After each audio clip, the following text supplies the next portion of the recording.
Hey guys, Keaton here with TechSmart, and today we're doing one of my favorite comparisons of all time to date. It is the Samsung Galaxy Note 4 versus iPhone 6 Plus. And for starters here, this is one of my favorite comparisons for a few reasons. The Galaxy Note 3 was a 5.7-inch display, and the iPhone 5S was a 4-inch display. The iPhone 6 Plus is a 5.5-inch display, and the Galaxy Note 4 is again a 5.7-inch display. This is a lot more comparable now, and I'm boiling with excitement. So without further delay, let's go ahead and get comparing. In terms of hardware on the Galaxy Note 4 and on the front, there's a 5.7-inch Quad HD display, a 3.7 megapixel front-facing camera, a home button which also acts as a fingerprint scanner, and two capacitive buttons which are for menu and going backwards. To the right of the device is our sleep-wake switch, and to the left is our volume rocker. Now at the top there's a 3.5mm headphone jack and an IR blaster. Now at the bottom, these are where things kind of get a little bit funky. So Samsung includes a USB 2.0 port on there via micro USB. And I just find it interesting because the Galaxy Note 3 included USB 3.0, so that's just really interesting. And on the back of the device is a 16 megapixel camera with flash and our heart rate monitor. Now moving over to the iPhone 6 Plus's hardware, on the front there's a 5.5-inch 1080p display, a front-facing camera, a home button which also acts as Touch ID, which means it's a fingerprint scanner. Now to the right of the device, and probably the first for any new iPhone, is our sleep-wake button and the SIM card slot depending on the unit.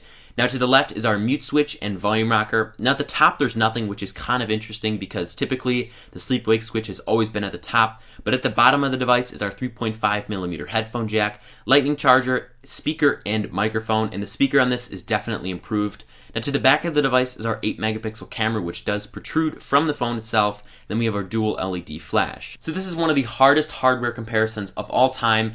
So in terms of backings here, we have the iPhone 6 Plus having a just aluminum backing, so obviously you're going to get that metal feel. But for the Samsung Galaxy Note 4, if you want more of a grippy feel, it has that leatherette backing. But they've ditched the stitching, which is well done, Samsung. You're really doing things that are good, and that's not sarcasm at all. Like, I like your design implementations a lot. So you have two sides of the coin. You can either pick a leatherette, more grippy kind of feel, or a little bit more slippery aluminum. But either way, I am super impressed with the hardware on both of these phones. Now for specs on the Samsung Galaxy Note 4, it features a 5.7-inch Super AMOLED Quad HD display with a resolution of 2560 by 1440. And I know that's a mouthful, but it also brings 514 pixels per inch to the table. Now for processing power, it rocks the Snapdragon 805 processor, which is a quad-core chip and clocks in at 2.7 gigahertz. The Adreno 420 GPU, 3 gigabytes of RAM, a 16 megapixel camera with optical image stabilization, a 3220 milliamp hour battery, micro SD expansion, and you have a refined stylus and fingerprint scanner. Now for the iPhone 6 Plus's specifications, it features a 5.5-inch 1920 by 1080p display, yielding a pixels per inch count of 401. It rocks Apple's A8 64-bit processor, which is a dual-core processor clocking in at 1.4 gigahertz. It features the PowerVR GX 6650 for a GPU, 1 gigabyte of RAM, an 8 megapixel camera with a 1/3 inch sensor with optical image stabilization, setting it apart from the iPhone 6. It comes with a 2915 milliamp hour battery. There's no micro SD expansion, but there is a fingerprint scanner and NFC for Apple Pay, and hopefully some other things down the line. So here's where my inner spec head does come out. So if you compare the specifications one by one, you're obviously going to see that the Note 4 has better specifications. That's inevitable. Better battery life, a better processor with better clock speed. I mean, 3 gigs of RAM instead of 1. If you want to go off that, then yes, the Note 4 is probably your best option and is obviously the most powerful one out of this. Now when you compare the real world performance, it's a little bit different, and the iPhone 6 Plus can definitely keep up. It looks stunning. I'm not disappointed with either option here, but if you are a spec head like myself, then I think the Note 4 is probably your best bet. Moving to software on the Galaxy Note 4, it features Android 4.4.4 KitKat. For the skin, it features TouchWiz. And some of the design pros on this is it has some nice features. Now, some of the design cons to this is, well, it feels very slow. It looks very blocky, ugly. If you go into the settings, you're going to notice it get real ugly and have like almost 100 options to just do anything. I mean, honestly, I personally am not a fan of TouchWiz at all. Like, I'll come out and say it. If you've been a subscriber to the channel, you know this. TouchWiz is probably my least favorite skin out of just all of the manufacturers. And I'm hoping Android L shows Samsung a new light and that software can be beautiful and not blocky and trying to overdo everything and having every single feature in there. So I'm just not a big fan of TouchWiz for that, but there are some nice features such as S Health and having some really cool stuff you can do with the S Pen. I mean, those features alone are very well designed, but there's a lot of stuff in there that just really isn't, and I'm just not a big fan of. So also with some different features here, you have your fingerprint scanner, which also ties into PayPal, allowing you to just have that be your password. You have some S Pen gestures, which basically you just hold the S Pen down. On the screen, you're going to get a little wheel, and you can select either one of those gestures, and they are pretty cool. And then you have S Health, which tracks your health via the fingerprint scanner if you want to do that, or you can just input what you've eaten for the day, how active you are, etc. Now, honestly, I think Samsung's TouchWiz software is, I'd give it a 2 out of 10. I really don't like it. I like that, you know, there's a powerful phone running it, but I mean, it's blocky, it's ugly, and I'm hoping with Android L we see a major UI overhaul that is, I mean, it's so important that Samsung needs to hold an event. That's what I really want software to be on Samsung devices. I love the hardware, I love the specs, but the software experience is definitely lacking. Also, to clear some things up here, I use both an iPhone 6 Plus and a OnePlus One on a daily basis. So it's not like I hate Android or just I'm not a fan of it. I just really don't like what Samsung's doing. I like what Motorola has done, some of the stuff HTC has done. Obviously, the Nexus line of devices is perfect in every single light. I mean, I love a vanilla, unadulterated experience. I just really am not a fan of what Samsung has done. And honestly, if we really want to get down to skins and just get nitty gritty with it, I think LG needs to definitely make some improvements. They have some really cool software stuff in there, but I mean, I really just would love every single skin to be a Nexus, just a pure, unadulterated, vanilla Android experience, and I'd be all set to go. But yeah, I just wanted to let you guys know that I also use an Android device alongside the iPhone 6 Plus. Now for the iPhone 6 Plus here, it runs iOS 8. Now some of the pros is it's a simple, flat user interface, but some of the cons here is there's little options for customization. It's kind of stale and outdated. And honestly, we saw this major UI overhaul last year in iOS 7, and it just feels like iOS 8 was kind of whipped together at the last moment. Oh, here's a few new bells and whistles. Oh, they want some customization, and we'll call that major. Just give them customized keyboards. Like, yeah, it's cool and all, but I mean, don't expect iOS 8 to move mountains like iOS 7 did. iOS 7 was a really big step up, and you're going to still have your toolbar. You can swipe up. You're going to get your tools. You're going to have some other cool stuff like widgets. I mean, it's a lot of the same stuff we've seen in iOS 7. But this year it does really tie into Yosemite on the Mac, and we'll do a separate video on that. But I mean, iOS 8, while it's very simple and easy to use, it really lacks that customization that Android does have. And for some new features, we have our fingerprint unlock via Touch ID and Apple Pay via NFC. And hopefully Apple allows developers to take charge and just seize the day with NFC, because at the moment right now it's kind of locked down to just Apple Pay. But I'm just really excited because I've used an iPhone since the 3GS, and NFC has always kind of been that afterthought that Apple's really never considered. And now I can throw my wallet away, but I will definitely keep the credit cards and all the stuff I have aside, you know, because I don't want anyone getting that. But I mean, just being able to replace my wallet, I really hope NFC does become mainstream and every single store has an option for Apple Pay or just paying via your telephone. For the display on the Note 4, it features a 5.7-inch 2560 by 1440 display with a pixels per inch count of 515. Those features alone, mines are exploding. Honestly, I am stunned with the quality of the screen on the Note 4. I think the precision and just clarity is spot on here. I'm a big fan. Everything's so bright and vivid, and on a Super AMOLED display, you're going to get colors oversaturated a little bit, and I'm not against that at all, especially with photos. Just picture this, for example. You're taking a photo on a 5.7-inch display. It's a Quad HD display. It looks stunning. Your colors are popping. It's vivid, it's bright, and I just love the display on the Galaxy Note 4. Now for the iPhone 6 Plus, it features a 5.5-inch 1920 by 1080 display with a pixels per inch count of 401. And honestly, this is the highest density pixels per inch we've ever seen on an iPhone. The current iPhone 6 features 326 pixels per inch, the same pixels per inch count we found on the iPhone 5S. And I really notice how much clearer the 6 Plus is over the 6. That's just me. And I love a 5.5-inch display, especially coming from last year's model, which was 4 inches. So bigger is better, size does matter, and I love the screen sizes on both of these guys.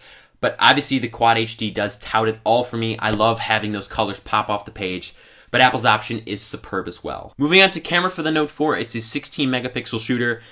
And the quality on here is amazing. There's optical image stabilization. There's a very wide selfie mode because it's a 3.7-inch megapixel front-facing camera.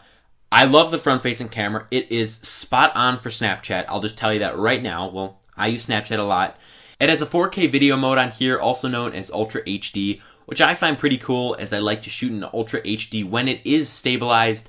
And also for 1080p video or other video modes, not including 4K, it has optical image stabilization, meaning you can shake the phone around a lot and it's definitely going to reduce that in the software. So overall, I mean, Samsung's cameras have always been spot on for me. They can be a little bit oversaturated and sometimes you can get some wacky photos, but I mean, the detail is definitely there, and the sensor on the Samsung Galaxy S5 showed me this, and definitely does not lack on the Samsung Galaxy Note 4. Now for the iPhone 6 Plus, it features an 8 megapixel camera. It is an amazing camera. It has a large 1/3 inch sensor with optical image stabilization, which is new because it's only featured on the 6 Plus and not the iPhone 6.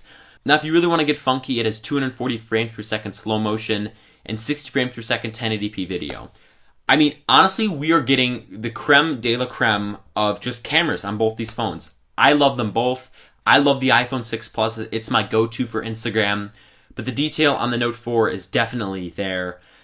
And you're getting a nice Quad HD viewfinder, that's definitely getting a plus and a check in my book. So, I mean, honestly, you cannot go wrong with either camera here. And now that you have a big viewfinder on the iPhone 6 Plus, I love both cameras on both of these phones. Moving over to the battery size on the Note 4, it features a 3,220 milliamp hour battery, and on the iPhone 6 Plus it's a 2,915 milliamp hour battery.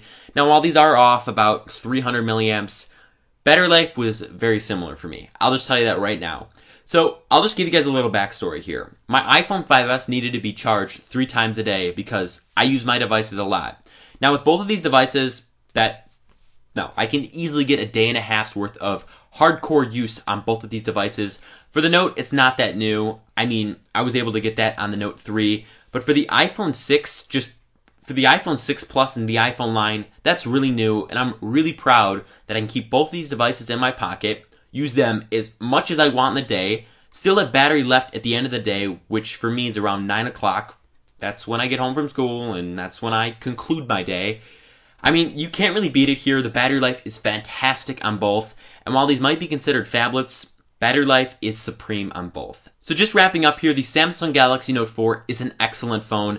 This is how a 5.7-inch phone definitely should feel. The software definitely does complement the larger screen, but the user interface does not complement it at all. And I applaud Samsung for having better build quality. Like, where was this 3 years ago? I don't know.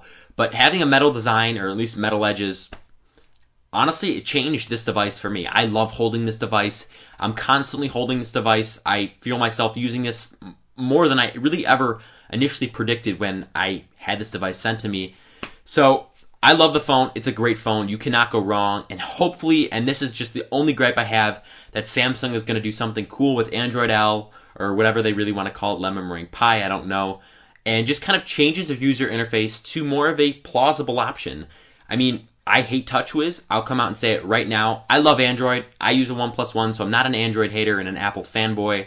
But I'm saying TouchWiz definitely needs to be improved and just refined to all users that want to use it and just kind of get that simple experience out of it. Now for the iPhone 6 Plus, it's the biggest iPhone ever. It's a bright, gorgeous display, and I honestly loved the clarity and just how big it was and just how much I was able to get done. And there's some iOS 8 tweaks that allow you to optimize the big display. Reachability is just one of those. Now, some of the applications aren't optimized for the 5.5-inch display, so bear with developers for at least a month. I'm giving them a month to have all their applications just up to date with just sizes, and Apple's really making that easy for developers. But I mean, I love the iPhone 6 Plus. And this is the best camera you can get on a mobile phone. And it's really going head-to-head with the Note 4 and S5 this year. And you really cannot go wrong with either camera. But I loved the iPhone 6 Plus's camera, especially with optical image stabilization. And it's my Instagram go-to phone. And just the last thing here, with the iPhone being 5.5 inches, I was actually able to fit all of my applications on one screen, which is kind of a first for me because I've never been able to do that. So, I mean, I love it just for that, and I love the 5.5-inch size. And it might sound that I'm just favoring more towards Apple, but you need to realize, a year ago we had a 4-inch display, and now we have an 1.5 inches bigger. So just take that into account. Samsung, you know, they have the exact same display size, but they bumped up the specs like crazy, and I love it, especially with build quality. But for Apple here, I'd consider this a really big step, and while it might not be innovative because there are bigger devices out and they were existing before Apple, we had a 4-inch display a year ago, so at least give us some of the credit.